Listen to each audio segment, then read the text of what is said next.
The radio crackled with static at 3:47 hours, breaking the pre-dawn silence over Kandahar airfield. Senior Airman Kestrel Raven Thorne adjusted her headset, expecting another routine close air support briefing. Instead, the voice that emerged carried the weight of disaster. All stations, this is Overwatch. Operation Serpent's Den has gone critical. SEAL Team 7 is compromised. I repeat, compromised. Raven's blood turned to ice. Serpent's Den was supposed to be a textbook extraction, Navy SEALs retrieving a high-value target from a compound in the Helmand province. Clean, quick, minimal air support required. The kind of mission that happened dozens of times without incident. But something had gone catastrophically wrong. The briefing room filled quickly, pilots stumbling in with coffee-stained flight suits and sleep-heavy eyes. Colonel Marcus Steele stood at the front, his weathered face grim under the harsh fluorescent lights. Behind him, satellite imagery showed a compound surrounded by hostile forces, far more than intelligence had indicated. SEAL Team 7 penetrated the target building at 200, Steele began, his voice cutting through the room's tension. They secured the HVT, a Taliban commander with intel on upcoming attacks across 3 provinces. But they walked into a trap. Intel was compromised. The compound is surrounded by an estimated 40 to 60 insurgents, with reinforcements arriving hourly. The room erupted in whispers. 40 insurgents was manageable. 60 was dangerous. But with reinforcements streaming in, it could become a massacre. Current headcount shows 8 SEALs alive, 3 wounded, holed up in the compound's main building. They've got maybe 4 hours of ammunition left, maybe less. Steele's eyes swept the room, landing briefly on Raven before moving on. We need close air support, and we need it now. Major Harrison Viper Rodriguez raised his hand. What about extraction? Can't we get a bird in there? Negative. SAM's confirmed in the area. Any helicopter going in is a death sentence until we can clear the threats.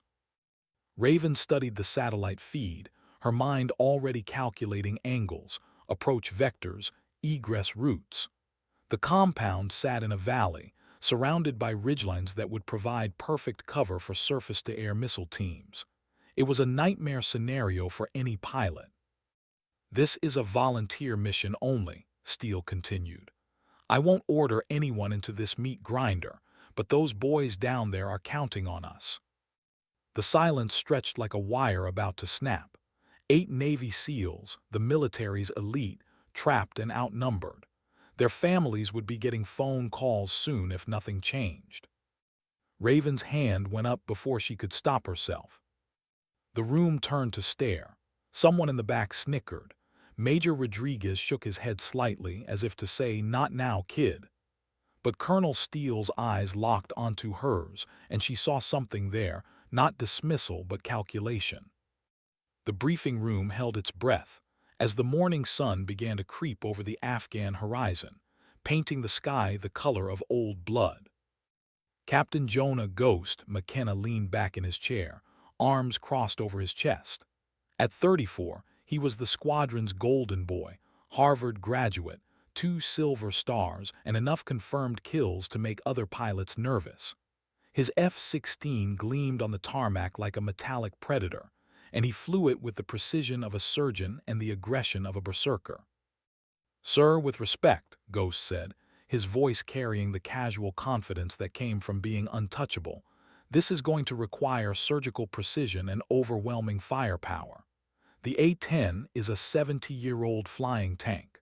Those SEALs need speed and accuracy, not a slow-moving bus with guns." Murmurs of agreement rippled through the room. The F-16 Fighting Falcon could deliver precision-guided munitions with computer-like accuracy, streak in at Mach 2, and be gone before the enemy knew what hit them. The A-10 Thunderbolt II, affectionately known as the Warthog, was designed for a different kind of war: close air support, tank busting, getting down in the dirt with the infantry. Raven felt the familiar heat rising in her chest, the same feeling she'd carried since flight school when instructors questioned whether a woman belonged in a cockpit. She'd heard every variation of the argument. Too emotional, not aggressive enough, lacking the killer instinct. She'd proved them wrong every single time, but the whispers never stopped. "The F-16 is fast," she said, standing slowly. "But it's also limited.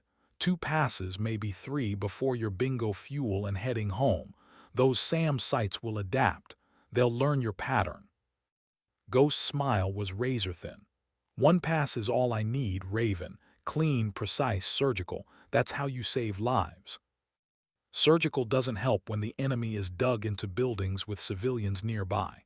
You need eyes on target, you need loiter time, and you need the firepower to stay in the fight.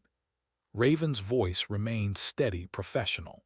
The Warthog was built for this exact scenario. Colonel Steele watched the exchange with the expression of a chess master watching pawns position themselves. The tension in the room was palpable. Old rivalries, professional jealousies, and genuine tactical disagreements mixing into a volatile cocktail.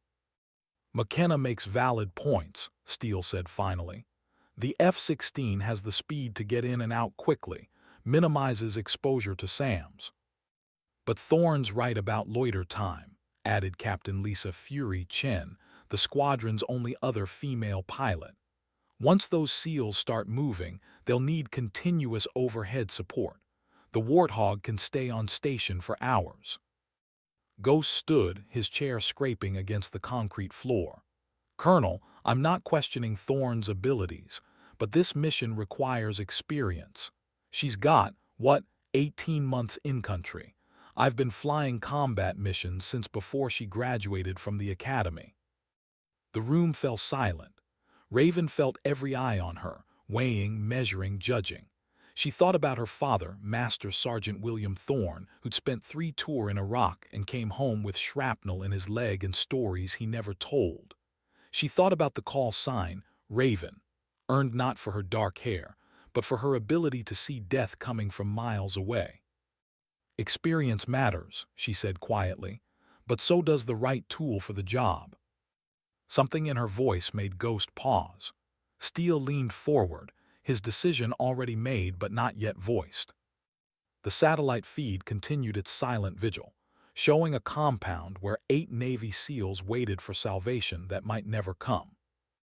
Lieutenant Marcus, Reaper, Williams had been crouched behind a shattered concrete wall for 3 hours, his M4 carbine steady despite the exhaustion that threatened to overwhelm him. Blood from a shrapnel wound trickled down his temple, mixing with sweat and the dust that seemed to coat everything in Afghanistan. Through his night vision goggles, he could see muzzle flashes lighting up the darkness like deadly fireflies. "Overwatch, this is Reaper 7, he whispered into his radio, pressing himself lower as bullets chipped concrete inches from his head. "We're taking heavy fire from multiple positions. North wall, east wall, and they've got shooters in the buildings across the street." Static filled his earpiece before a voice responded. "Reaper 7, Overwatch. Air support is en route. Hold your position."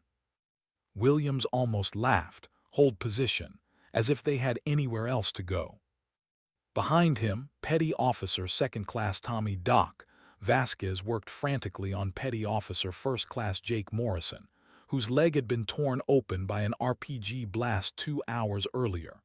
Morrison's face was pale, his breathing shallow, but his eyes remained alert. Navy SEALs didn't break easily. "How much ammo do we have left?"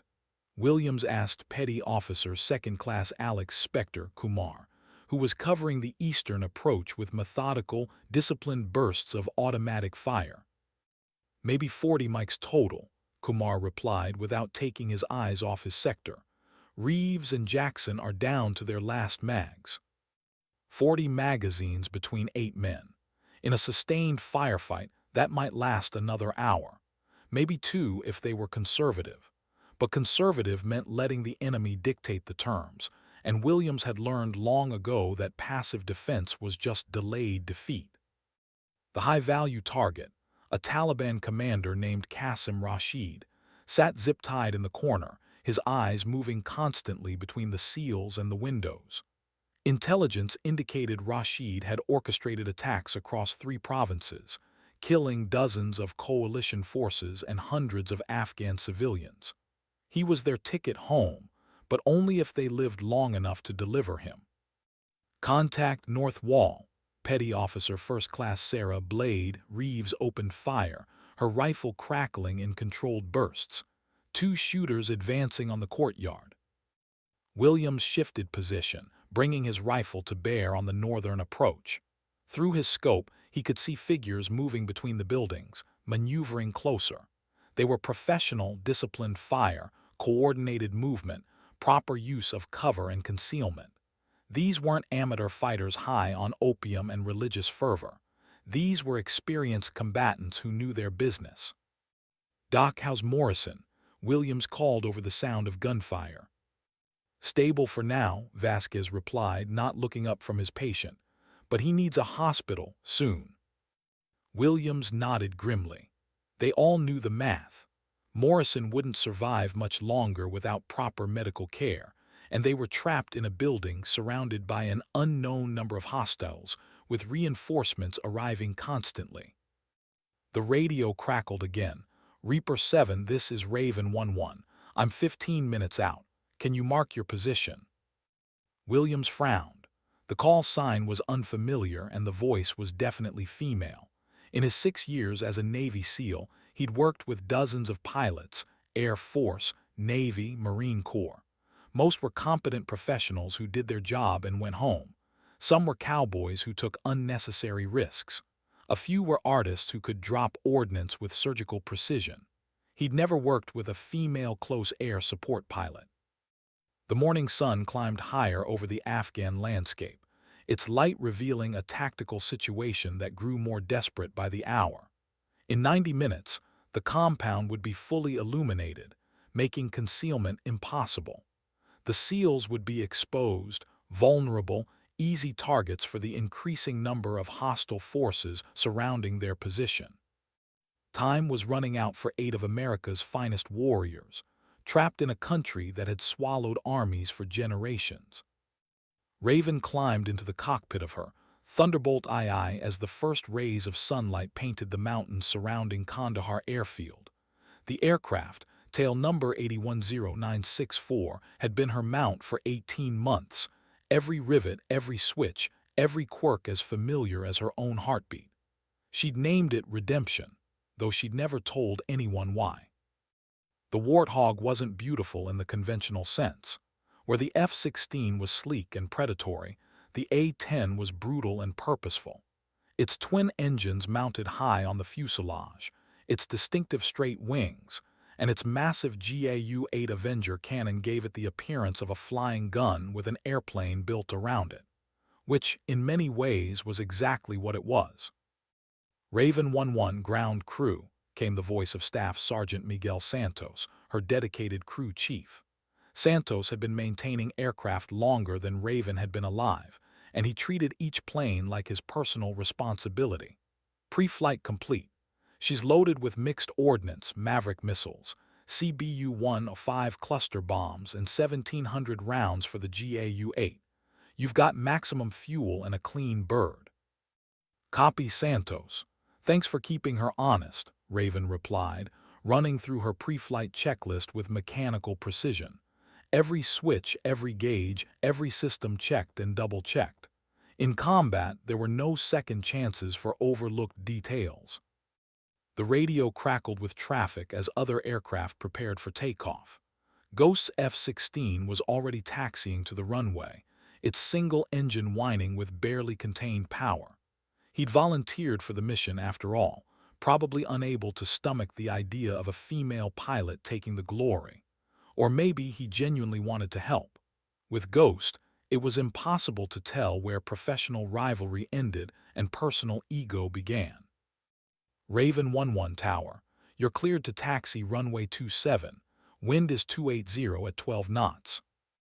Raven advanced the throttles slightly, feeling the familiar vibration as the twin General Electric TF-34 engine spooled up. The A-10 moved with deliberate purpose, not fast but inexorable. On the taxiway, ground crews paused in their work to watch.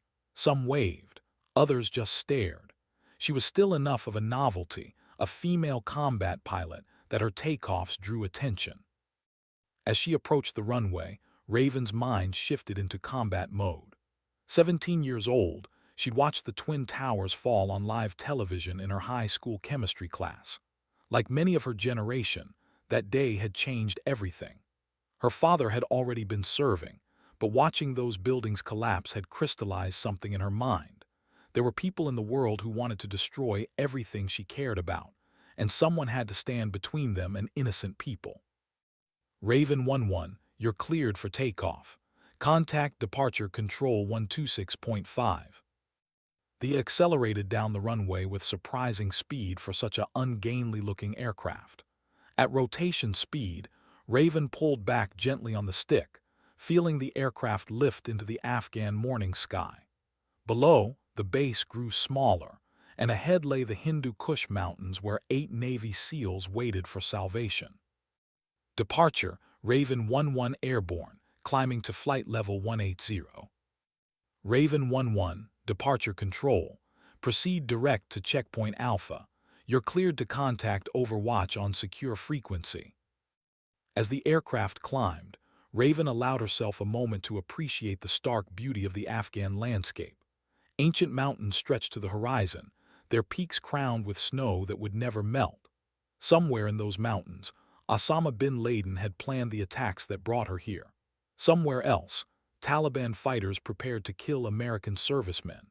And in a small compound in Helmand Province, 8 SEALs counted ammunition and wondered if they'd see home again. The A-10's engines settled into their familiar drone, a sound that had become the background music of her war.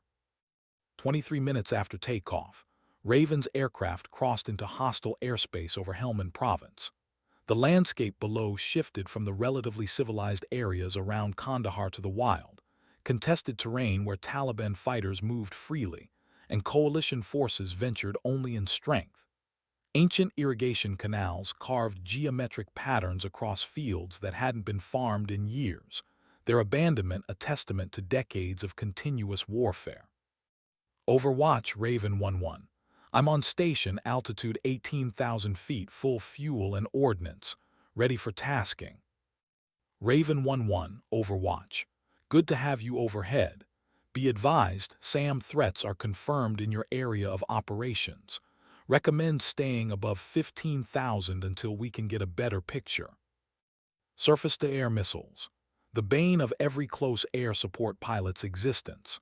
Modern SAMs could reach altitudes well above 15,000 feet, but their effectiveness decreased with range and altitude.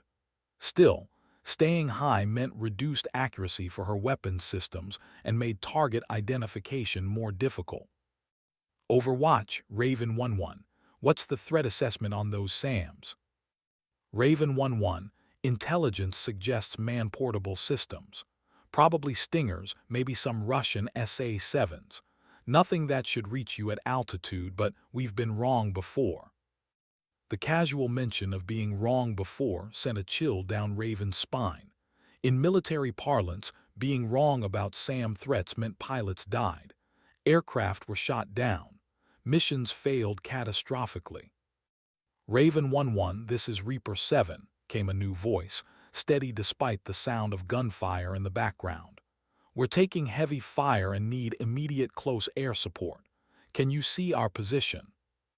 Raven looked down at the compound, a small collection of buildings surrounded by a low wall. Smoke rose from several locations, and even from 18,000 feet, she could see muzzle flashes. The SEALs were in a fight for their lives. Reaper 7, Raven 11. I have visual on your compound. Can you mark your position with infrared strobe? Raven 11, that's negative.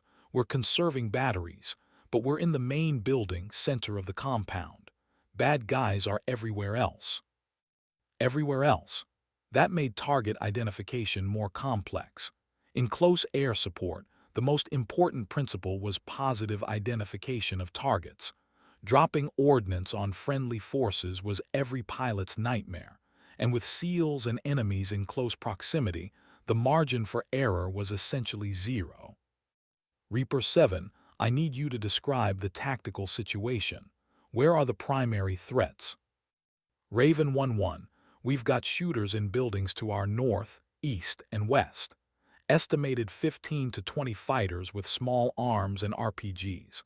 They've also got at least 2 machine gun positions on the ridgeline south of the compound. Raven studied the terrain through her targeting pod, switching between normal and infrared vision. The machine gun positions on the ridgeline would be her first targets. They had clear fields of fire into the compound and could prevent any rescue attempt. But engaging them would require descending to lower altitude, bringing her into range of those man-portable SAMs. The radio crackled with static, then Ghost's voice. Raven 1-1, Ghost 1-1. I'm 5 minutes out with a full load of JDAMs. I can take out those ridge positions with standoff weapons. Joint direct attack munitions.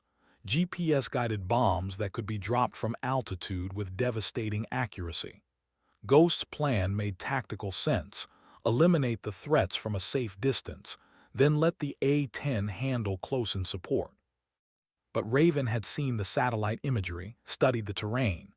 Those ridge positions were close to a small village. Too close. Ghost 1-1, Raven 1-1. Negative on the JDAMs.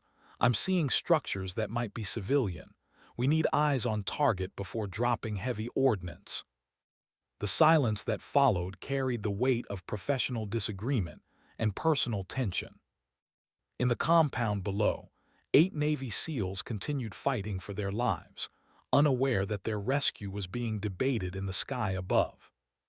Staff Sergeant Ahmed Nazir crouched behind a low stone wall approximately 400 meters north of the compound, his AK-47 rifle hot from sustained firing. At 28 years old, he was a veteran of fighting against both the Northern Alliance and coalition forces, and he understood the rhythm of battle better than most men understood their own heartbeats.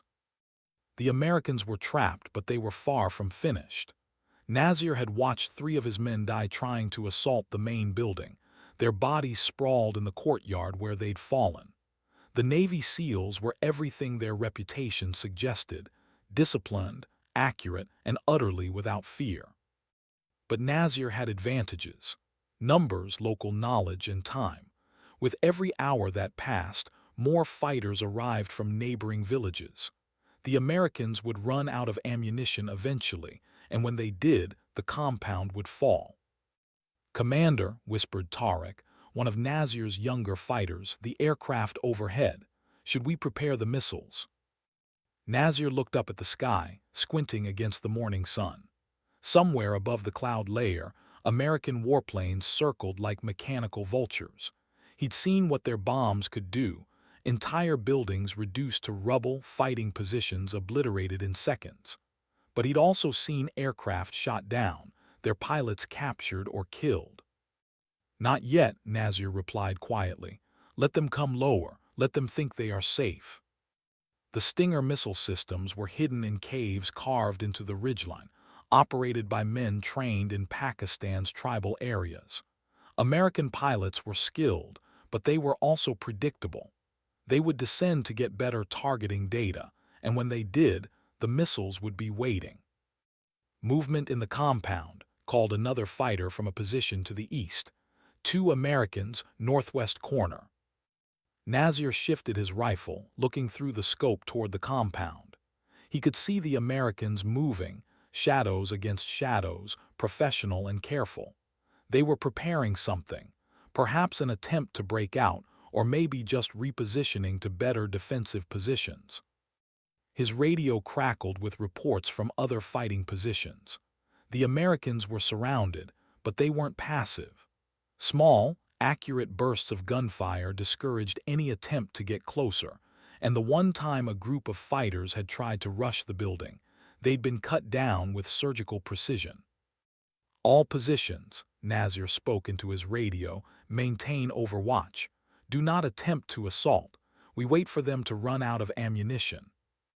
In the distance, He could hear the sound of jet engines growing closer. The Americans were bringing their air power to bear, as they always did. Superior technology, superior firepower, superior training. But Nasir had learned that superiority meant nothing if you couldn't bring it to bear effectively.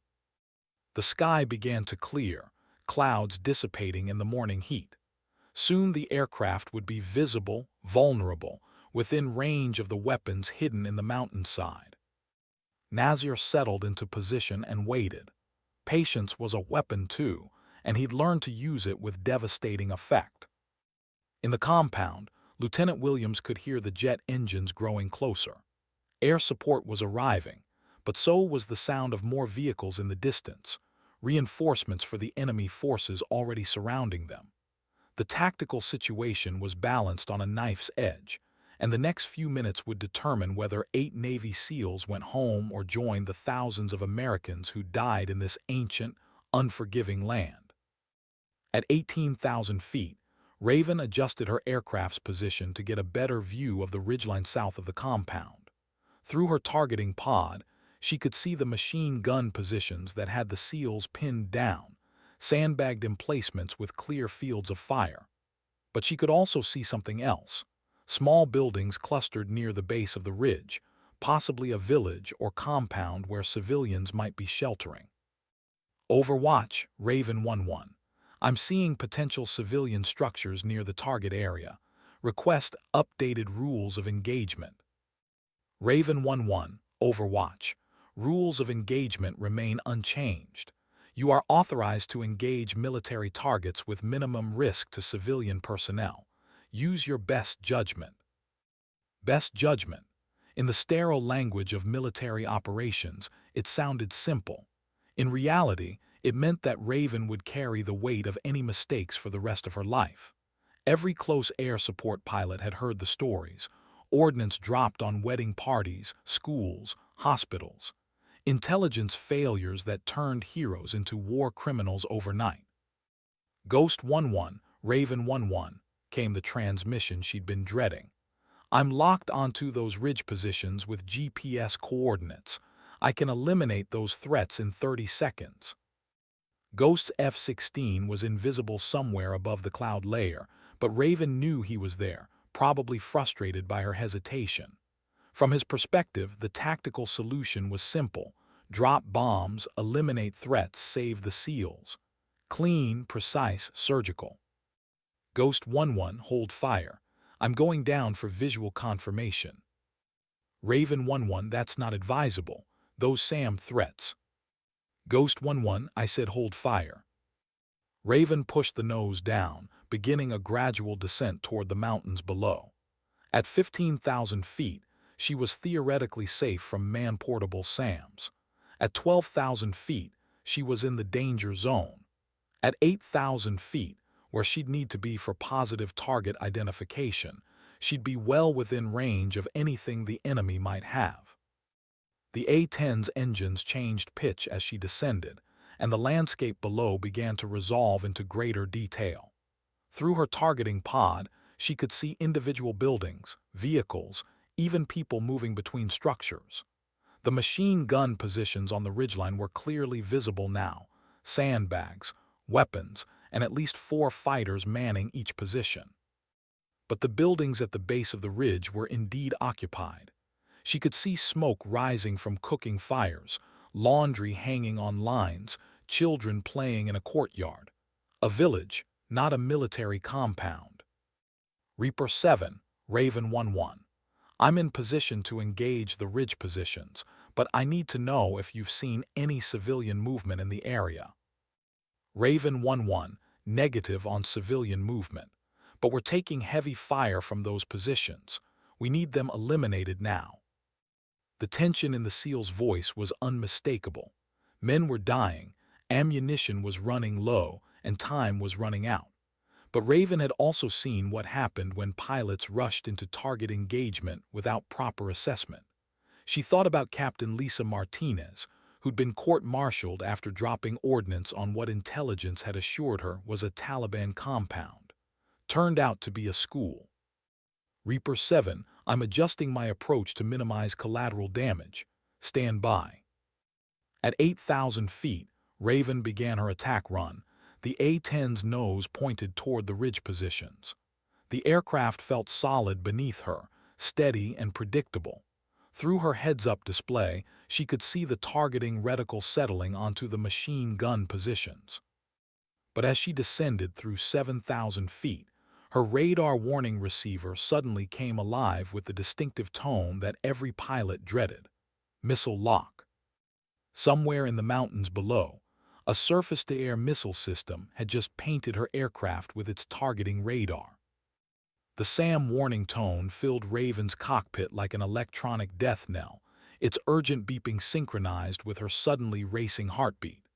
6,000 feet and descending, she was exactly where enemy missile operators wanted her: low, slow, and predictable. Raven 1-1, defending, she called over the radio, simultaneously pulling back on the stick and advancing the throttles to military power. The A-10 responded with typical warthog deliberation, not fast but determined. She began dispensing chaff and flare, metallic strips and burning magnesium, designed to confuse incoming missiles. Raven 1-1, Ghost 1-1, I've got your 6, climbing to support. Through her peripheral vision, she caught a flash of movement on the ridgeline, a thin contrail rising from a concealed position. The missile was in the air, seeking her aircraft with single-minded electronic determination. The SA-7 was an old Soviet design, but age didn't make it less deadly. Heat-seeking, fire and forget, effective up to 12,000 feet. Raven continued her climb, trying to gain altitude while maintaining visual contact with the weapon that might kill her. Come on, she whispered, watching the missile's trajectory through her mirrors. The A-10's twin engines were mounted high on the fuselage specifically to reduce their infrared signature, but any heat-seeking missile could still find them if it got close enough. At 9,000 feet, the missile reached the peak of its trajectory and began to fall back toward Earth, its fuel exhausted. Raven felt the tension drain from her shoulders, but she knew the threat was far from over. Where there was one SAM, there were usually more.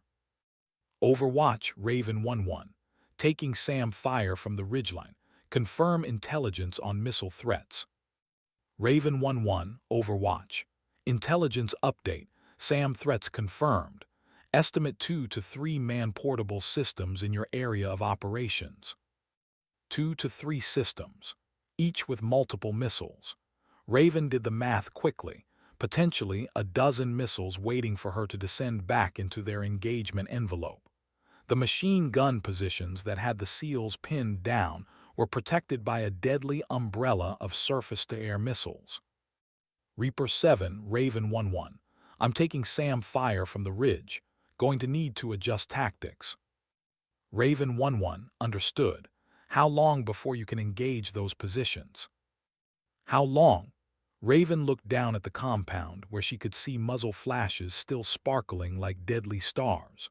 The SEALs were in a firefight for their lives, and she was their only hope for close air support. But descending back into SAM range was tantamount to suicide. Ghost 1-1, Raven 1-1. I need you to suppress those SAM sites with standoff weapons. Raven 1-1. I don't have positive identification on the SAM positions. Too much terrain masking. Terrain masking. The missiles were hidden in caves or behind ridgelines, invisible from altitude. To find them, someone would have to get low enough to draw their fire, exactly what Raven had just done. Overwatch, Raven 1-1. Request immediate support. I need Wild Weasel or SCAD assets to suppress enemy air defenses. Raven 1-1, Overwatch. Negative on Wild Weasel. No SCAD assets available in your area. You're on your own. On her own. 8 Navy SEALs were trapped and dying, protected by machine gun positions that she couldn't engage because of SAM threats that she couldn't eliminate.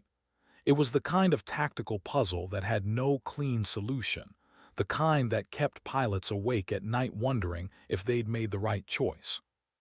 But as Raven circled above the compound, maintaining altitude and trying to think of alternatives, she remembered something her father had told her years ago. Sometimes the right choice isn't the safe choice. Sometimes you have to risk everything to save what matters most. Below in the compound, Lieutenant Williams was on his last magazine. Petty Officer First Class Jake Morrison could feel his life bleeding away through the shrapnel wound in his leg, despite Doc Vasquez's best efforts to stop the hemorrhaging. The morphine had dulled the pain to a manageable level, but it also made thinking difficult, and Morrison knew that clear thinking was what separated living SEALs from dead ones. "How much longer on that air support?" he asked Williams, who was reloading his rifle with mechanical precision born of years of training. "She's up there," Williams replied, not taking his eyes off the northern approach. "Taking Sam fire, trying to work the problem." Sam fire. Morrison had worked with enough Air Force pilots to know what that meant. Surface-to-air missiles kept aircraft at altitude, and altitude made precision close air support nearly impossible. It was a tactical catch-22 that had been getting American servicemen killed since Vietnam. "Contact East Wall." Petty Officer Second Class Alex Kumar opened fire, his rifle chattering in short, controlled bursts. Multiple targets advancing on the courtyard. Through the shattered window, Morrison could see enemy fighters moving between buildings, advancing under cover of sustained machine gun fire from the ridgeline. They were professional, disciplined, not the amateur fighters that coalition forces had grown accustomed to battling in some parts of Afghanistan. "Doc, how much time do I have?" Morrison asked Vasquez quietly, out of earshot of the other SEALs. Vasquez looked up from the IV bag he was trying to rig. "Don't talk like that. We're getting out of here." "Doc, how much time?" The medic's eyes were grim. "Without a hospital, maybe 2 hours, maybe less." 2 hours. Morrison did the tactical math automatically. They had ammunition for perhaps another hour of sustained fighting. The enemy had reinforcements arriving constantly, and their air support was pinned down by missile threats. "Williams," Morrison called softly. The team leader looked over, and Morrison could see the same calculations running behind his eyes. 8 SEALs against an unknown number of enemy fighters, with wounded, limited ammunition, and diminishing hope of extraction. "I'm not going anywhere," Morrison said simply, "but the rest of you might have to." "Belay that talk," Williams replied sharply. "Nobody gets left behind." Nobody gets left behind. The SEAL ethos, drilled into them from the first day of training. But Morrison had been in the teams long enough to know that sometimes ideology collided with reality, and reality always won. Above them, Raven's A-10 continued circling, the sound of its engines a reminder that help was available but not accessible. Somewhere in the sky, other aircraft waited for the tactical situation to resolve itself. But time was running out for the men trapped in the compound, and Morrison knew that someone would have to make a choice soon. In his peripheral vision, he could see the high-value target, Taliban commander Qasim Rashid, watching the Americans with calculating eyes. The man knew he was valuable, knew that the SEALs would take extraordinary risks to keep him alive and in custody. But he also knew that men who were about to die sometimes made desperate choices. The radio crackled. "Reaper 7, Raven 1-1. I'm coming back down. Mark your positions with whatever you've got." Williams looked up sharply. Coming back down meant descending into SAM range, risking her aircraft and her life for 8 men she'd never met. "Raven 1-1, negative. Too dangerous. We'll hold until you can find an alternative." "Reaper 7, there is no alternative. Get ready to mark targets." Outside, the sound of jet engines began to grow louder as an A-10 Warthog descended toward the Afghan mountains, its pilot making a choice that would define the rest of her career, however long that might last. At 12,000 feet, Raven pushed the nose of her down and began her second descent toward the compound. The radar warning receiver remained ominously quiet, but she knew the SAM operators were waiting, watching, calculating the optimal moment to engage. They'd missed once. They wouldn't miss again if they could help it. Reaper 7, Raven 1-1. I need precise target designation. Use IR strobe if you have it, otherwise mark with smoke. Raven 1-1, negative on smoke. We're trying to stay concealed, but the primary threats are the machine gun positions on the southern ridge. Bearing 180 from our position, approximately 400 meters. Raven switched her.